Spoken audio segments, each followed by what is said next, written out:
అన్న ఫ్రాంక్ మాట్లాడుకుందాం అన్న. ఫ్రాంక్ మాట్లాడుకుందాం. ముందుగా అందరికి నమస్కారం అండి. ముందుగా అభిషేక్ గారి గురించి చెప్పాలి.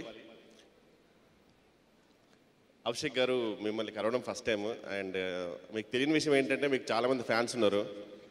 నేను కేశవ మూవీ చేస్తున్నా అనేసరికి అట్లీస్ట్ ఒక 10 మంది సార్ అభిషేక్ గారితో పాటు చేయించు సార్, చిన్న సబ్జెక్ట్ ఉంది అన్నారు. నేనే గెలవలేదయ్యా బాబు అని చెప్పి అలా నడిచింది. సో ముందుగా అభిషేక్ గారికి all the best. And coming to Sudheer Varma గారు, thank you sir for the amazing character. ముందుగా క్యారెక్టర్ చెప్పినప్పుడు సార్ నేనేదో సిన్సియర్గా సార్ ఎలా యాక్ట్ చేయమంటారు అంటే యాక్టింగ్ వద్దండి జస్ట్ యాటిట్యూడ్ చూపించాలన్నారు. సో అదే చేశాను, thank you. And coming back to Nikhil. Nikhil భాయ్ ఏం కావాలి భాయ్? వాటరా మైక్ మైక్ నేను ఓకే. అంటే ఇందాక సమీర్ గారు అన్నారు కదా నిఖిల్ గట్స్ గురించి.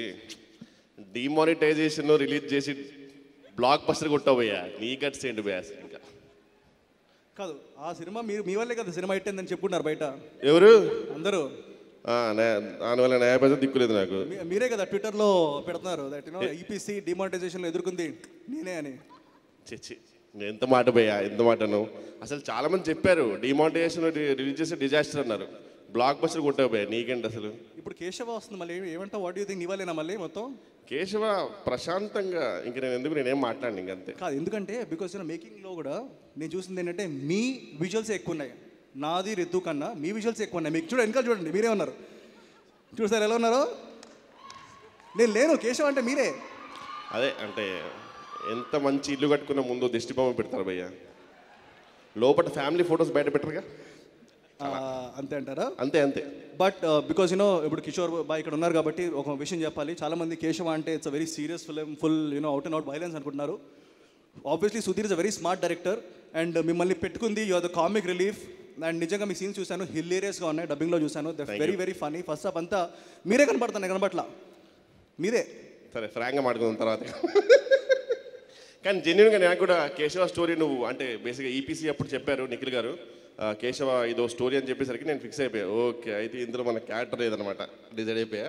బట్ అయినా పిలిచేసరికి చాలా హ్యాపీ ఫీల్ అయ్యా, thank you. And next Priyadarshi, the new top comedian of the generation. So everyone is talking about him. I really want to wish him all the like. Top నువ్వు మరి హంబుల్నెస్లో కూడా ఇది చూపించకు. Humbleness ఓవర్లేడెడ్ నువ్వు. అందరూ Ritu Varma cuteness ఓవర్లేడెడ్ అయితే నువ్వు humbleness ఓవర్లేడెడ్. పర్లేదు ఫ్రాంక్ ఉండొచ్చు. మనం ఏమనుకుంటుంది, ఎందుకంటే ఈపీసీకి అవార్డులు రాలేదు, వీళ్ళకి నేషనల్ అవార్డు వచ్చింది. వద్దు, మనం వద్దు. నువ్వు ఒక మైక్ ఉంచుకో అన్న, నువ్వు ఉంచేసుకోటి. ఓ వాటర్ బాటిల్ ఓ మైక్ పెట్టుకో నీరే. అండ్ ఎనీవేస్ థ్యాంక్ యూ అందరికీ. అండ్ నన్ను కూడా పిలిచినందుకు థ్యాంక్ యూ సో మచ్.